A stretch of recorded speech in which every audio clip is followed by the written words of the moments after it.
The series nobody really asked for, yet the one everybody will be watching. Whether that's because you grew up with the books and the films, or are just curious to see how it all pans out, for good or bad. Of course, we're talking about the upcoming Harry Potter TV show, the one they promised would be a faithful adaptation of the beloved books. Guys, we all love the movies, and for many of us that was the gateway into Harry Potter, but I think it's only fair we say it how it really is. All 8 films are good movies individually, but some are much better adaptations than others.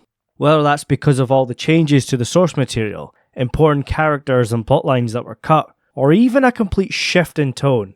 Example, Half-Blood Prince is my favourite book, but least favourite film in the series, mostly because of all the Voldemort memories, whereas the film focused more on the teenage romance angle. However, the new series promises to right these wrongs and give us a faithful Potter story, this time on the small screen, with J.K. Rowling's blessing. And to be fair, 90% of what I've seen so far fits that bill. Whether that's what J.K. Rowling and other creatives have told us about it, the 90s vibe or setting, and the majority of the casting, because obviously we can't talk about the show without mentioning the casting of Severus Snape, which goes against all their promises of sticking to the books. And I've mentioned this time and time again, but I'll do it one more time. I hate this decision. I wish it never happened. We know why it's happened. And to be honest, I always expected them to race swap a few characters. McGonagall was the character I suspected the most. I had no idea they would touch Snape though. Or maybe the guy that's playing Snape was the only actor that never performed an Alan Rickman impression during his audition. But no matter what, we cannot deny this casting will have consequences, both inside the story and how fans will react to it. But for today, we'll put that to one side and discuss the news that Season 1 will have 8 episodes, not the reported 6. And I've always felt 8 bare minimum, nothing less. I would have loved to have 10, but that was never going to happen because 8 is the industry standard. Take a very similar show. Take House of the Dragon, HBO's flagship show. It started off as 10, but now it's been reduced to 8. Look across the board. Look at Netflix, look at Amazon. For example, Rings of Power, The Witcher. The list goes on and on. There was no way a show of this size and budget was going to get more than 8. And for Philosopher's Stone, I feel 8 can work, but from Goblet of Fire onwards, they have to make more. Even 10 might not be enough, unless of course they're much longer episodes. But as we speak, they are filming Philosopher's Stone, and I believe they'll film until May next year, take a few months off, come back for Chamber of Secrets.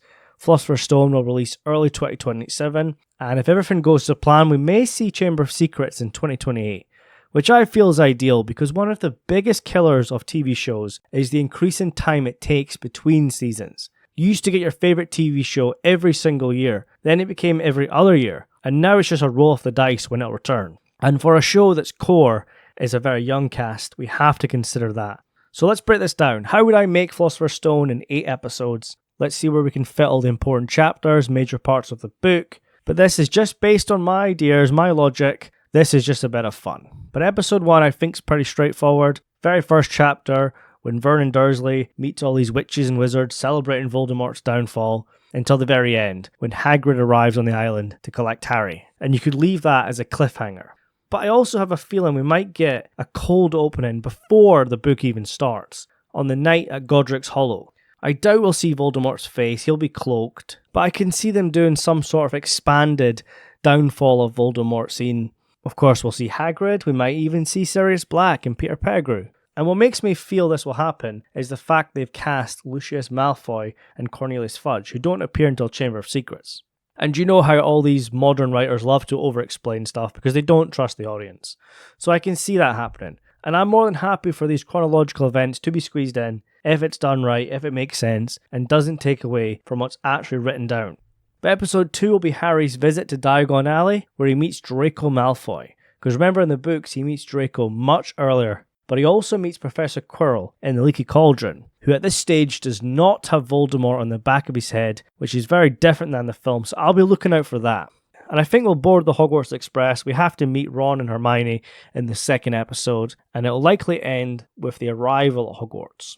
And episode 3, you could probably have the sorting ceremony, Harry's first night in Gryffindor Tower, the start of his lessons, and you could probably end episode 3 with Harry becoming the Gryffindor Seeker.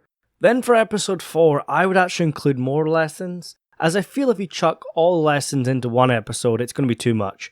You have to spread the lessons out between maybe 2. You have to have the midnight duel with Draco Malfoy, which is only a setup for Harry to bump into Filch, then throw in the first encounter with Fluffy.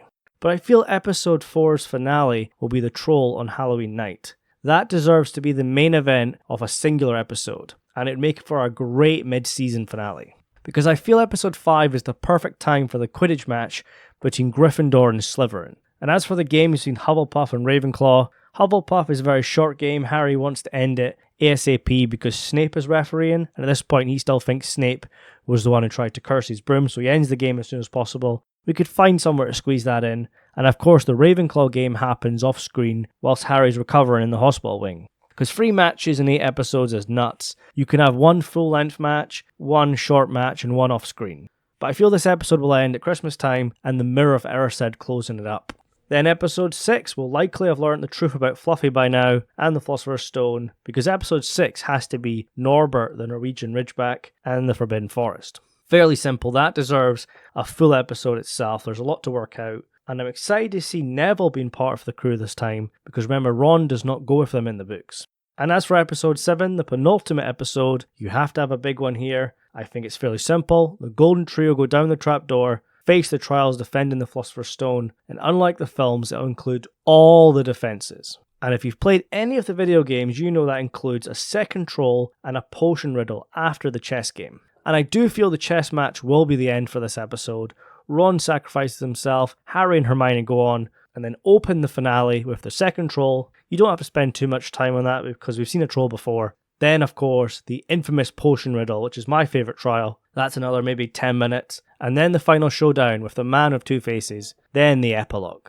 Of course, it all depends on the runtime, but that's how I would do it if I was in charge. That's how I would break down Philosopher's Stone into 8 episodes. But guys, let me know your thoughts. How would you structure the first season with all the major events of the books and of course extra details? Would you include them? And tell me what you're most excited to see, what we haven't seen so far, in particular in the movie. And to be honest, for me it has to be Peeves the Poltergeist, who was the very first character that was confirmed to appear by J.K. Rowling herself. And like I said, we're waiting for more filming news, and today is actually the first day John Lithgow has been on set as Albus Dumbledore, so I'm hoping for that picture today, but I don't know, it's getting late. But of course, any cast photos, they'll be on here, any trailers, any news on this massive TV show, we're going to cover it on here, and of course, come back for that Snape photo whenever that comes out. Anyways guys, if you have enjoyed today, please leave a like on the video, subscribe for more Harry Potter videos, take care, and I'll see you soon.